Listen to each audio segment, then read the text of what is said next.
city's ass. I think about the mornings that it saved me, my dad's key in the front door, plates on the table, sauce boiling in the pot, straining grease into a Quest Diagnostic paper pea cup. She put 220s under for me and Ian, the ashtray on the desk every morning for lunch for the week. Roosevelt Avenue Burger King dollar menu, a honey bun, a red Gatorade for practice, and another school's gym because we never had one. But we did have a bulletin board for our writing. My dad was at every game in uniform, badge, even when my chain was snatched.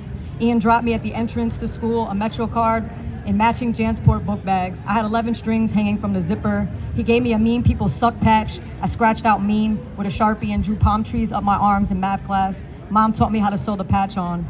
But that was in 6th grade, in Astoria before the storm of co-ops taking over each block when we squatted on the terracotta living room floor, sewing fire patches of cardstock on a suit of armor.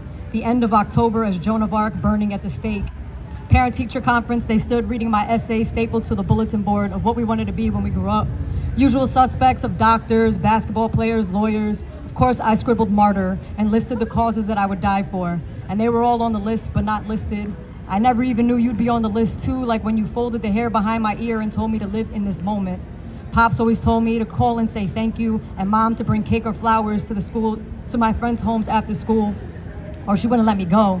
I sat in the principal's office at PS 17, Henry David Thoreau, threading in 3030 skate park before 3rd grade, the night before we pinned a button to my book bag from the Daily News that read, "We can kick your city's ass." And yo, I swear she did. So now I elect my niece Grace as president, who can list all nocturnal animals with no cheat sheet, and her sister Riley Beans, whose birthday is today, spinning in circles to music like no one is watching, reminding us of who we are even with the lights out. This is a lineage of queens fallen from graces of dollar cabs on the strip, now stripped, and the men that stand up on the trains for the grandmas with the runs in their stockings and the Bibles in their purses. My president is all middle school kids in Forest Hills, Jackson Heights, fresh ghettos with something stuck in their braces and no one telling them. Like the destruction of 5 points, our art painted over, repurposed for sellouts. That kid in class that shares all the gum with his classmates, knowing full well they'll never return the favor and doesn't expect them to. Every drag show host, that queen, icon, albatross, dabbing sweat drops off their beaded brow.